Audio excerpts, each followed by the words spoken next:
We are in Exodus chapter 24 today. We may even cover the whole chapter. We'll see. Pretty short and kind of a narrative. So here's hoping. So let's start by looking at the first 11 verses of Exodus chapter 24. Then he said to Moses, "Come up to the Lord, you and Aaron, Nadab and Abihu, and 70 of the elders of Israel, and you shall worship at a distance. Moses alone, however, shall come near to the Lord, but they shall not come near, nor shall the people come up with him." Then Moses came and recounted to the people all the words of the Lord, and all the ordinances. And all the people answered with one voice and said, "All the words which the Lord has spoken, we will do." Moses wrote down all the words of the Lord.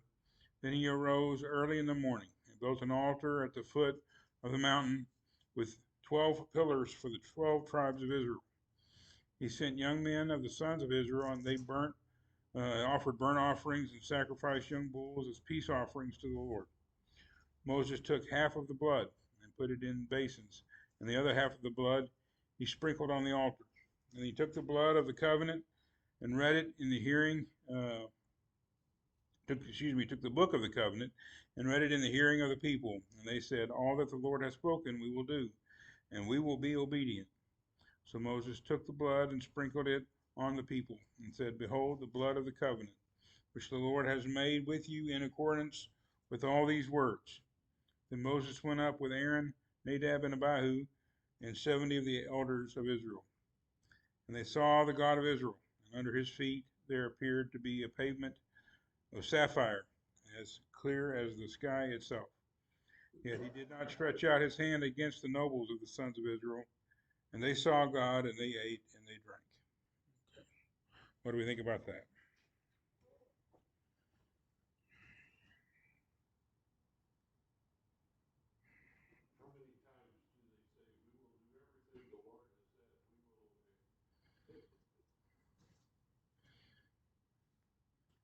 I haven't counted.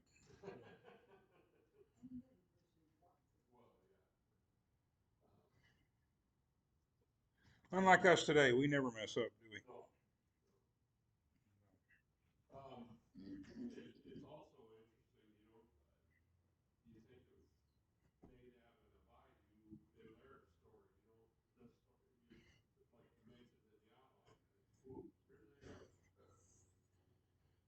Okay. And there is maybe a foreshadowing here in the concept of the agreement to obedience, and then Nadab and Abihu being killed for disobedience.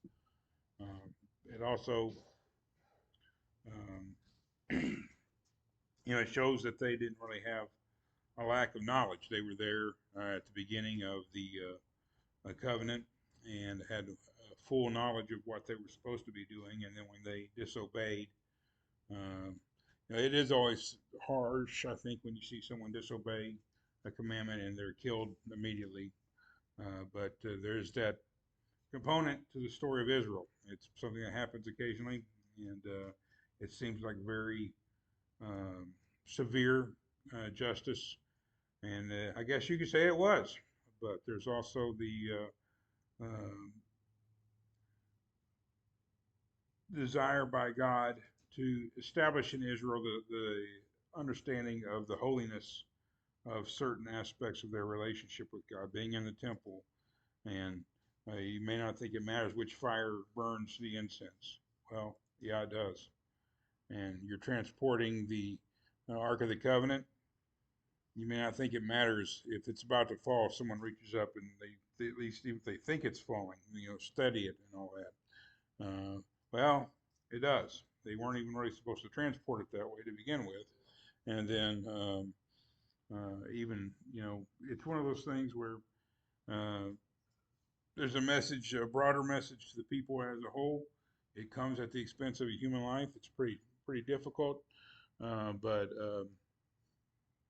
and other times God is very indulgent to their disobedience. God doesn't require real strict adherence to the commandments, but there's times and those really make a lasting impression, and it's kind of not you don't shouldn't think of one and not the other. You shouldn't think only of God's severe justice and not think of His tolerance and acceptance of imperfect obedience, because He does that too. So,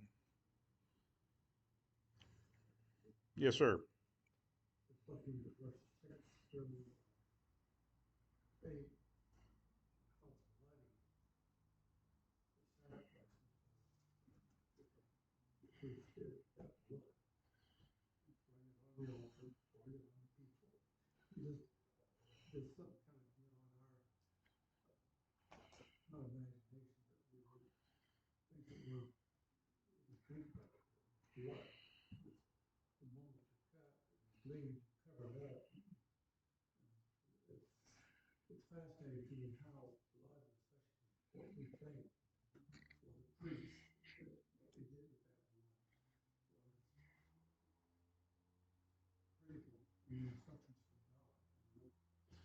Hmm.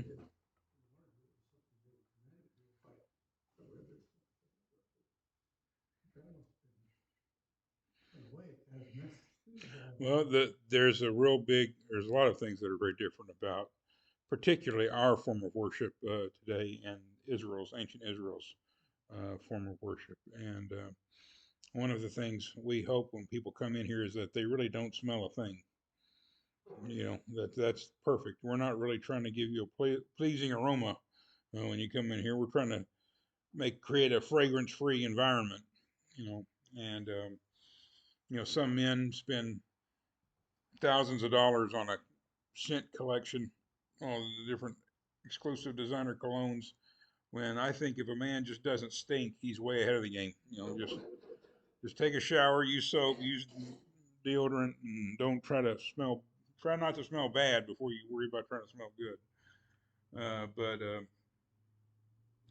the this aspect of it, the cattle and sometimes sheep or birds, I mean, all these animals, they produce animal byproducts, don't they? And it's part of it. And then the killing, just blood can have a very intense smell too, especially in quantity. So the incense burning may have had a kind of a practical application as well. It certainly did, and I think I've told you all about. Um, it goes through a little bit of France, but it's almost all in Spain. The Camino, the Way of Saint James, the Camino del Santiago, and it's this ancient pilgrimage that a lot of Christians undertake, and it takes weeks to walk it.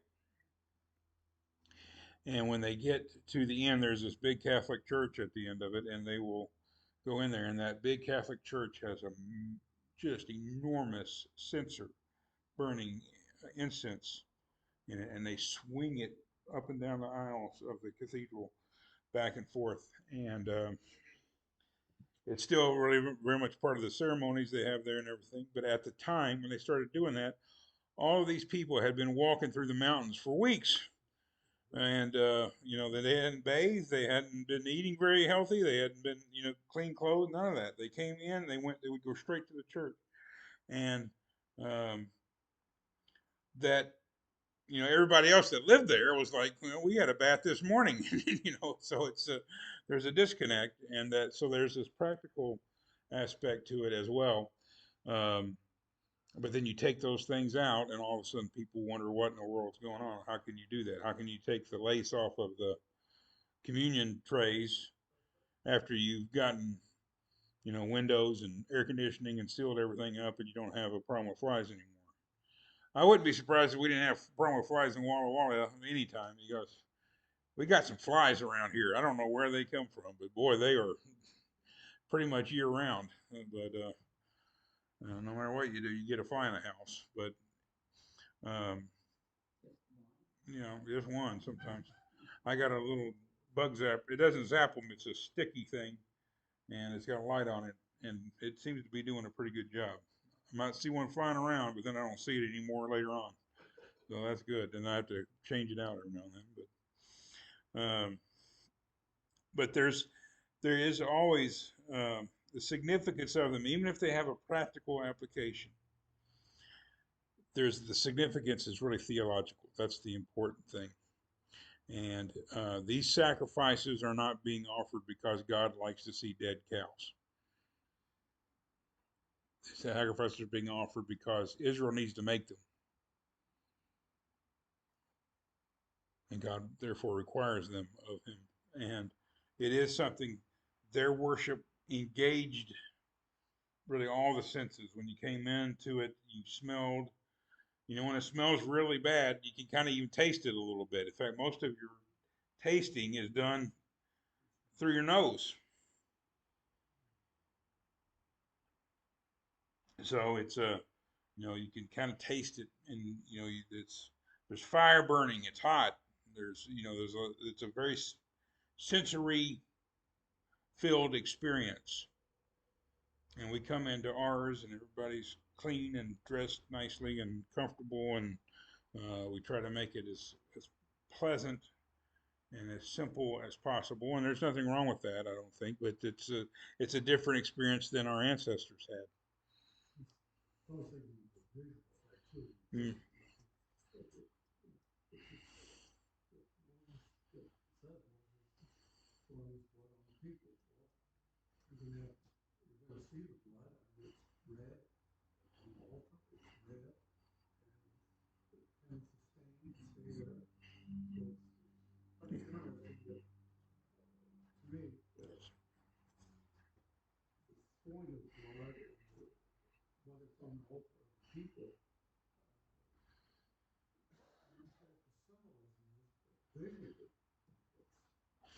Well,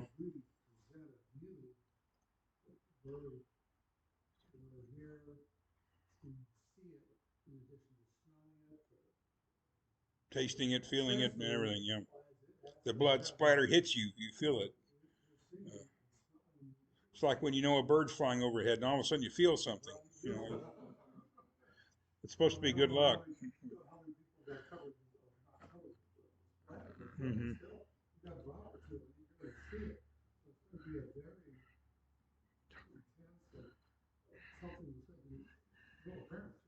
Well, we talked about it's been a long time now, but we talked about this when we were going through Exodus or excuse me, when we went through Genesis, and God and Abraham enter into their covenant, and the terminology around entering a covenant is you cut a covenant, and they have the sacrifices, and God passes through the middle of them. So there is this, you shed blood in the covenant. That's just the way you formalize it. That's the way you seal it. And that's writing down things in the book of the covenant. We have most of these ancient cultures were very reliant upon passing down their culture and traditions and laws and everything orally, sitting around the campfire at night. But there is a time, even in those cultures, and there's a time and a place when you have to, what lawyers call, reduce it to writing. You have to put it down in writing.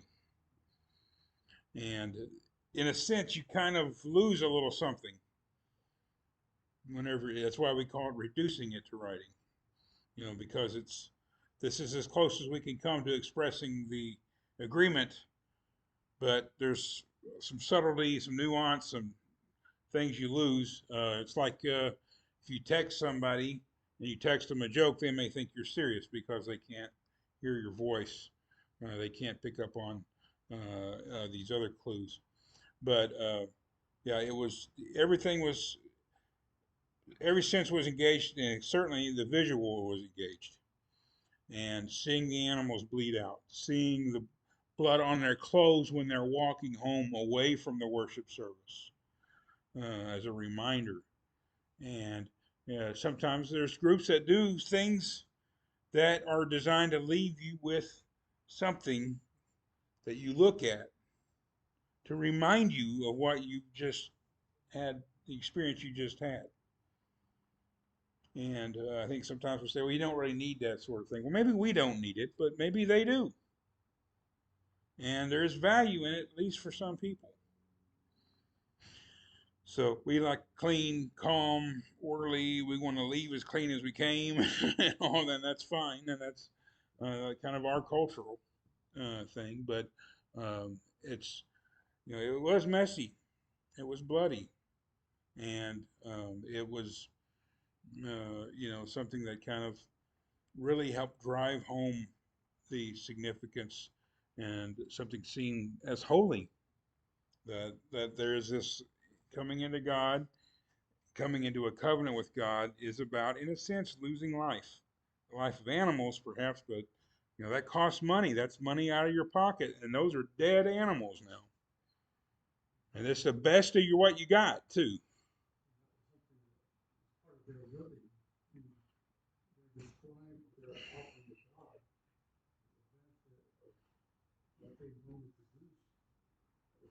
Hmm.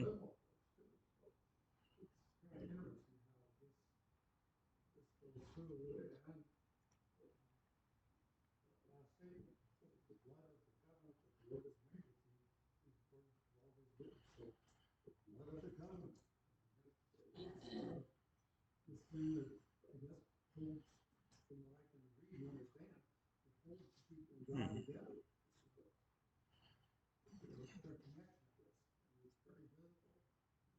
Yeah.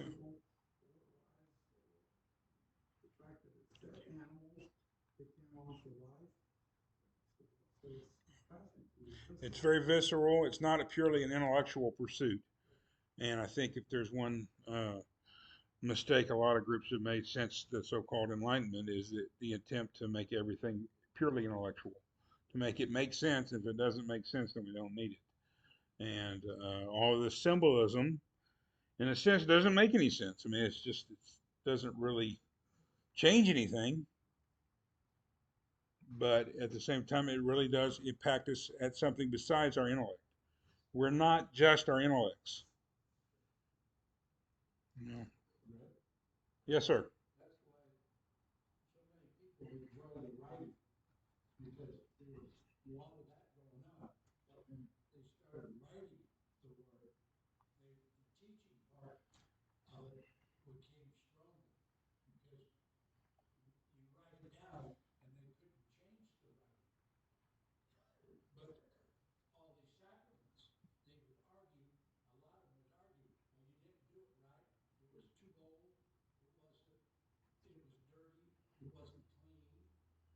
Hmm. It held them too. They didn't have. It's designed to take away ignorance. That you can't claim ignorance. You're held to it. There's a lot of laws in America. I don't know how many thousands of laws we're under in America. Guess what? You're held to every one of them.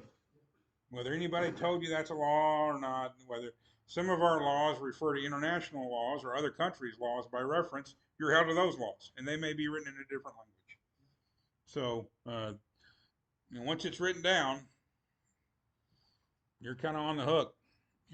So if you're going to be in, and like we said, I mentioned this last week, you know, these people are entering into the covenant. They're agreeing to enter into the covenant.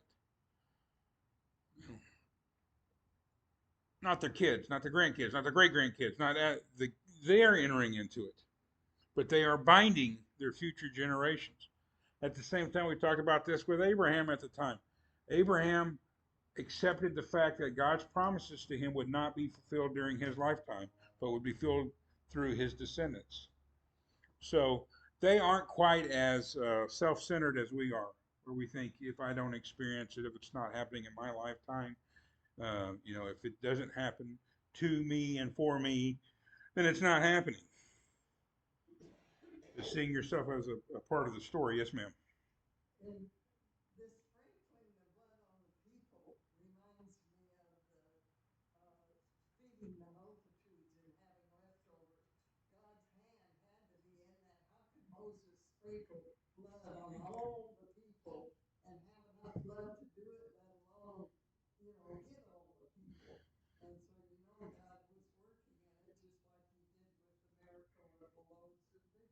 Well, how we measure volume and everything isn't going to bind God to what He's going to do. So it's a very much a shared communal experience. It's I'm not saying that as Christians we don't have to at some point make our own choice, make our own decision. Uh, but that is something on the other side of the cross, rather than uh, the life and the people that Jesus encountered during his earthly life. They had not made. I mean, they had been born into it. Really, that was their. That's just part of it. So I think it helps kind of shape our understanding a little bit of calling, that we have been called, and we weren't called because we chose to be called. We respond to the call. We choose to answer the call, but we are not. You know, it wasn't our choice to be called in the first place. It wasn't Israel's choice for subsequent generations. It wasn't their choice to be in a covenant with God. They just happened to be there. But it takes a different view of the world, a different view of family, a different view of God to live that way. And I think I'm not sure which is better, which is healthier, um, but they're different. So. Um,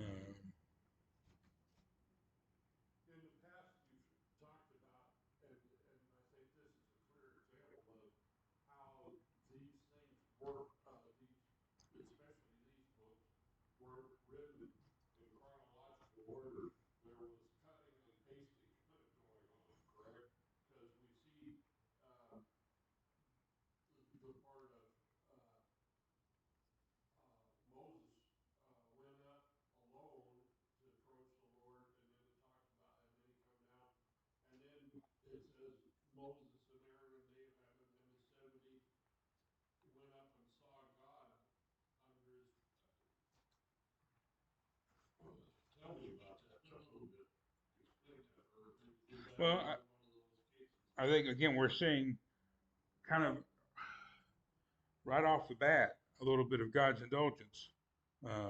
That something, some spectacular visuals are occurring here, and we maybe don't pick up on that, especially with me reading it. Maybe somebody else could bring that to more life more. But on the mountain, with the storm, all this going on, it's really quite a sight to behold. And God says, you stay here, and Moses comes up, and maybe he can come up with him and all that stuff, but it's very limited. But it kind of, they push and push and push the boundaries, push the envelope on that. And rather than being angry with them, God allows it. Because I think, again, God can judge the heart. And that's when we read these stories of very severe punishment.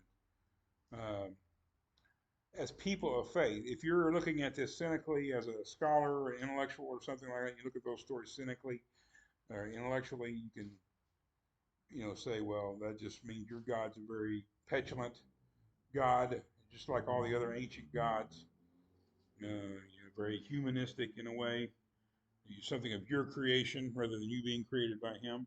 But as people of faith, when we look at those stories again, we have to allow for God being a righteous judge and God judging the heart. And when Nadab and Abihu sin and are punished severely and immediately, we have to trust as his people that God had judged their heart and knew that they weren't making an honest mistake. Knew that they were doing something that their heart was in the wrong place. It wasn't just that the fire was different. And well, I've heard so many people run around every time you want to do something that you're not doing already. That's a strange fire. Everything's a strange. Using a microphone, strange fire. Paving the parking lot is a strange fire. All this stuff. Uh, I think God knows our heart, and are we trying to please God? Are we trying to enable people to participate? That's one of the things about this whole thing is sprinkling the blood. That's audience participation, isn't it? They're getting involved in it. What is most people's favorite part of the worship service? Well, that, but before that is singing. Because they get to do it. So, it's about meeting, in a sense, meeting people's needs, meeting their spiritual needs, emotional needs to some extent. But this is a very ceremonial event, very symbolic event. But people need symbolism. And just because it's symbolic doesn't mean it doesn't have power.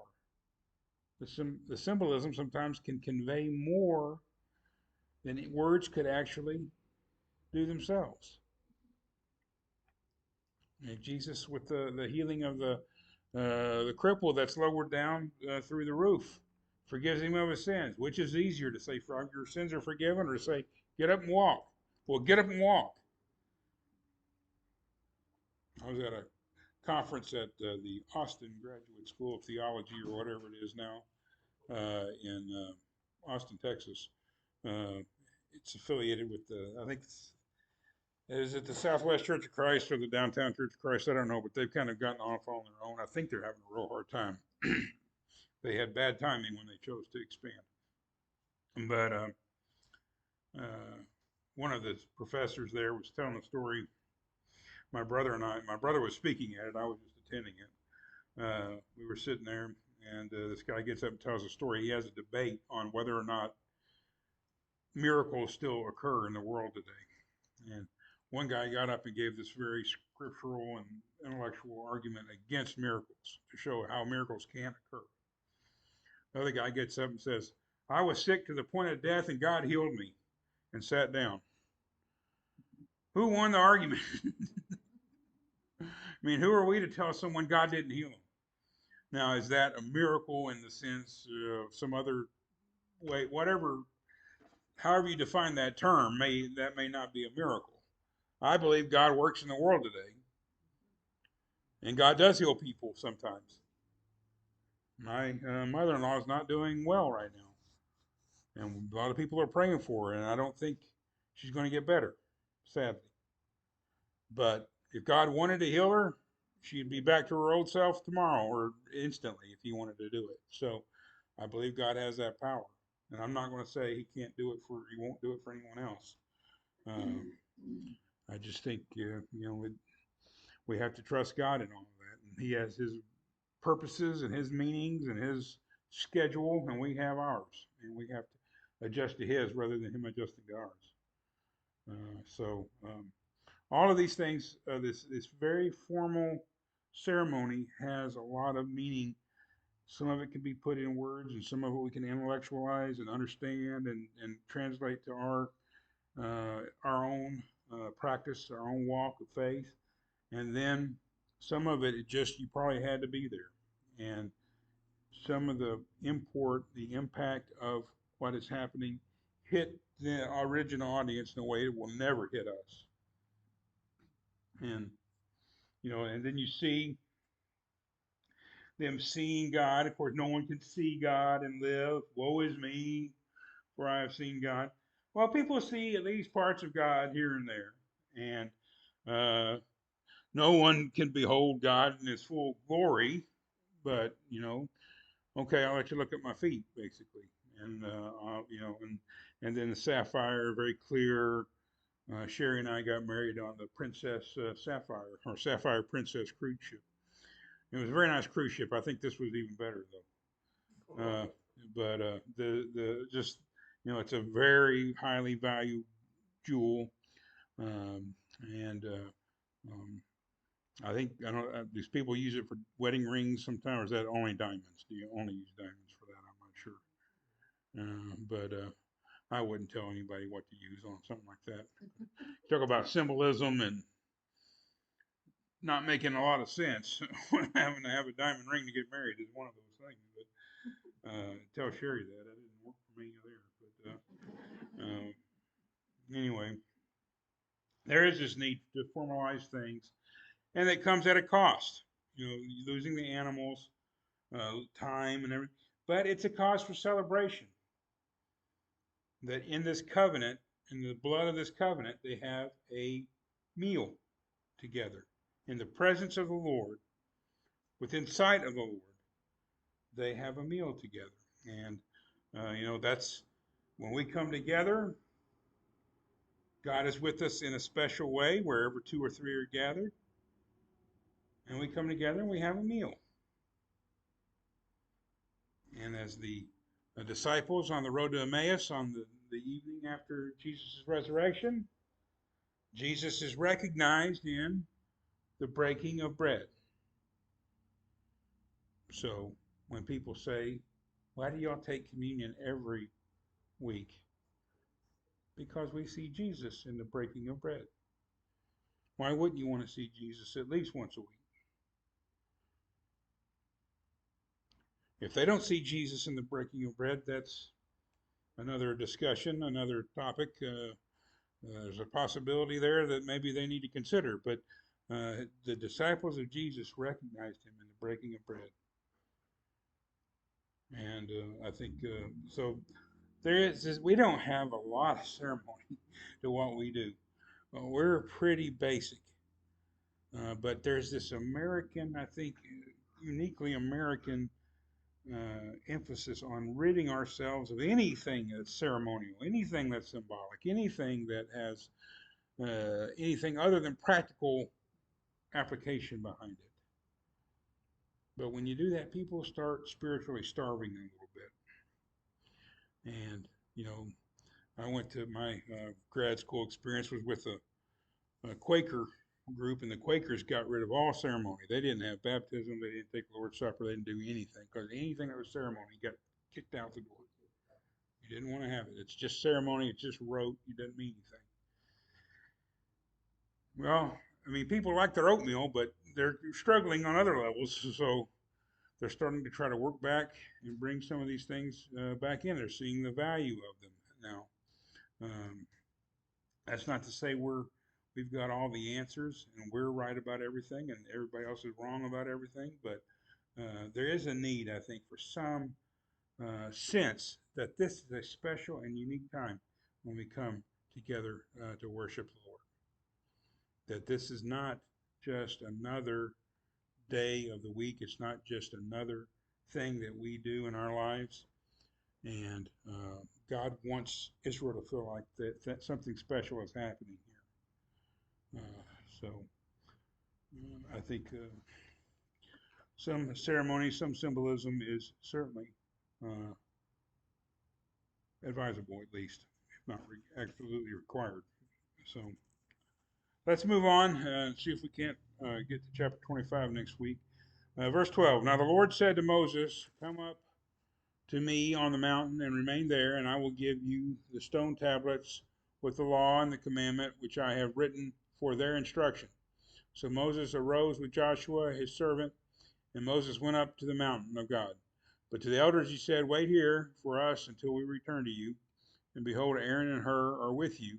Whoever has a legal matter, let him approach them. Then Moses went up to the mountain, and the cloud covered the mountain. The glory of the Lord rested on the mountain, on Mount Sinai, and the cloud covered it for 6 days. And on the seventh day he called Moses from the midst of the cloud. And to the eyes of the sons of Israel, the appearance of the glory of the Lord was like a consuming fire on the mountaintop. Moses entered the midst of the cloud as he went up to the mountain, and Moses was on the mountain 40 days and 40 nights. Okay, what do we think about that?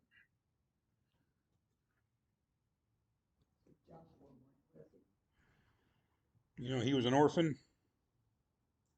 Joshua, the son of Nun, yeah, didn't have any parents. That's a little joke. You can get that on the way home.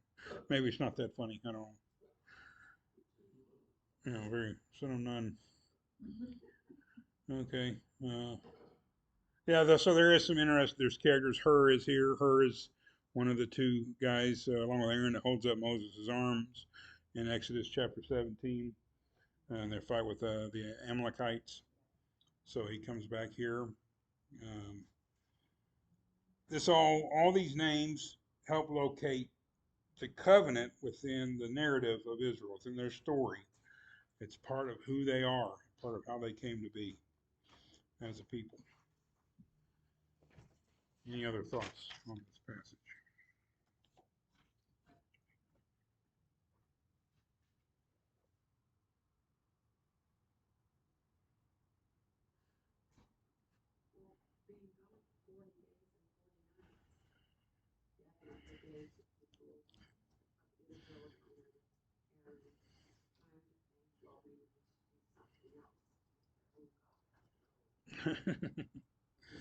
some people you can't give time on their hands to.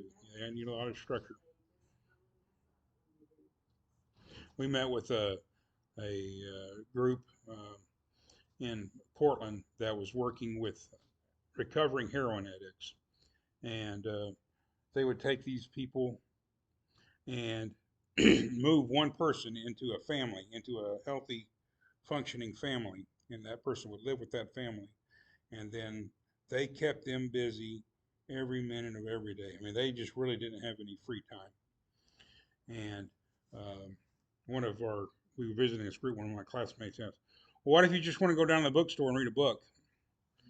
And I thought, well, if you go down to the bookstore, you're just going to go read a book. If you let one of these people go out down to the bookstore, they're going to score some H. That's what they're going to do, or try to anyway. So there's something about this need for engagement and involvement, and when you leave people with not that much to do, problems can kind of come up. Certainly, Moses anticipates that. If you have a legal dispute, talk to Aaron and her about it. So he's just going to be gone. He doesn't know how long he's going to be gone, but you know, it doesn't take long for people. You know, we said wherever two or more of you are gathered, I'm with you also. My brother has a saying, wherever two or more are gathered, they'll find something to fight about. So they're both statements are true, I think. So it's the number, you know, 6 days and then seventh you enter into the presence of the Lord, very much reminiscent of creation. 40 days, 40 nights, the flood of Noah, the time of Jesus would spend in the wilderness harkens back to this. The just the ultimately the number of years of wilderness wandering, uh, which hasn't been prescribed yet, but that's, you know, the 40 is one of the numbers of completeness. 7 is a number of completeness. 10, 12, all these numbers have a sense of completeness about them. And so you can take them as literally as you want, or you could take them more figuratively. He was up there until it was time. The time had been completed, whichever way you want to look at it. Um,